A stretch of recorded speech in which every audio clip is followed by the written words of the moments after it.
If the last three sub-lectures we've talked about in terms of conservatism, liberalism, and nationalism were outgrowths of the earthquake, if you will, of the French Revolution, talking about socialism and their developments, they were the outgrowth or the aftershock of the earthquake of the Industrial Revolution. In many ways, what socialism is about is attempting to fix, as they saw, the problems of society, looking out at the squalor, the disease, the problems of the working class across Europe. Socialists sought to find a way to fix those problems and improve life. The responses to these problems were varied and give us sort of different strands or types of socialism, which I'm going to take in turn. The first strand of socialism are, well, the creation of socialist parties. These were parties that sought to try and use the power of the government to alleviate the problems of the working class. How could we fix those problems, use state power to alleviate the problems of their lives, correct sanitation, improve public housing, things like that. And so socialist parties wedded to the government, trying to use the government to fix the problems of industrial society. Second strand were utopian socialists. These were people who felt that you couldn't simply fix the problems through the government because the problems were too deep-rooted, deep-seated in industrial society. Instead, utopian socialists sought to separate themselves from society to form new communities that would create a new system by which people could relate and functionally build a new society or utopia in these smaller communities that it was hoped would sort of model a way forward and help gradually to shift society to a new state of being. A third strand was anarchism.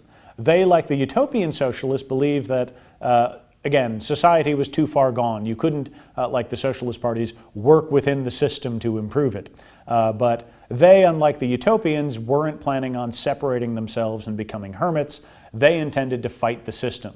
Anarchists believed that what you needed to do was to attack the system, destroy it, and out of its remnants would grow a new or better society, but it had to begin not with fixing or separating yourself from society, but toppling it to begin with. And lastly, I just note communism here. We'll talk about it more later. But communism is an outgrowth of the umbrella, if you will, of socialism. Communism is also an ideal related to trying to fix the problems of industrial society, but they'll come up with a very different solution. So if these are the types of socialism, they did have some common features. In that, what they see is they're all trying to create a society that is based more on cooperation than competition. As they see it, the Industrial Revolution and capitalism have created a society in which everyone competes against one another.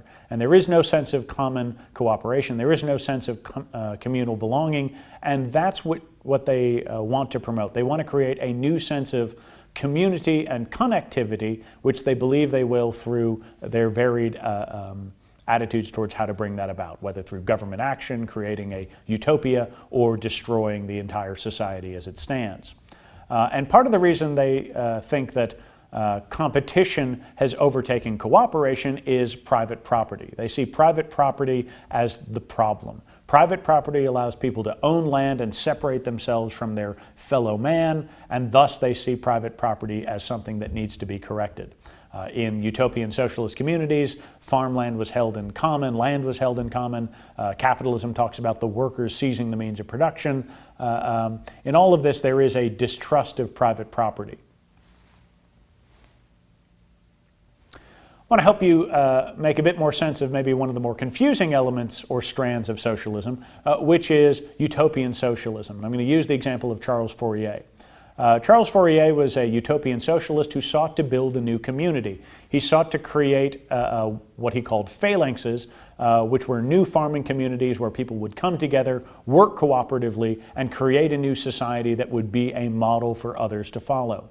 The goal was to create a new man, which he termed the harmonian man, who would work without being compelled. If you will, if you remember back to the Industrial Revolution, remember, workers feel as though they're being managed, they're being pressured, they're on the clock.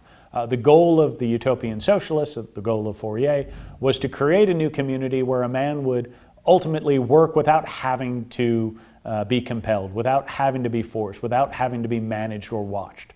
And in that regard, Fourier believes that he is going to create a community that will be a model for others to follow.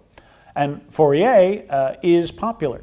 Again, his idea of these phalanx farms extends beyond Europe, even across the Atlantic. Brook Farm in Massachusetts, which is another example of one of these Fourier phalanx farms, counted Nathaniel Hawthorne as a member and Ralph Waldo Emerson as a supporter. So again, this is a movement that acquires a great deal of following.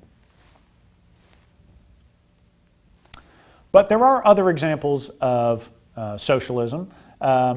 There's certainly many others. There's the Fabian Society, which was a British movement of intellectuals and thinkers whose goal was to try and figure out a way to push British society towards more socialist lines. This again is more of an intellectual circle that certainly wanted to have a political import, but there are other examples that are far more politically minded. You see during this time period the growth of specific working class parties. In Britain, it's the Labour Party. In Germany, it's the Social Democratic Party. These are avowedly socialist parties that are committed to trying to gain political power and in so doing help correct, help fix the abuses of industrial society and improve the lot of the worker. In some cases, workers decide to organize on their own, not trusting in parties or intellectuals. And this last strand is the development of labor unions. This is when workers come together trying to use their cooperative powers to pressure individual businesses to give them rights, give them privileges that they think that they have earned, lower working hours, better working conditions, things like that. So what you should see in all of these movements, whether utopian socialist and anarchist, all the way down to something more, if you will, normal in labor unions, is the attempts by people, politicians, and the like to find ways of dealing with the massive changes wrought in society by the Industrial Revolution.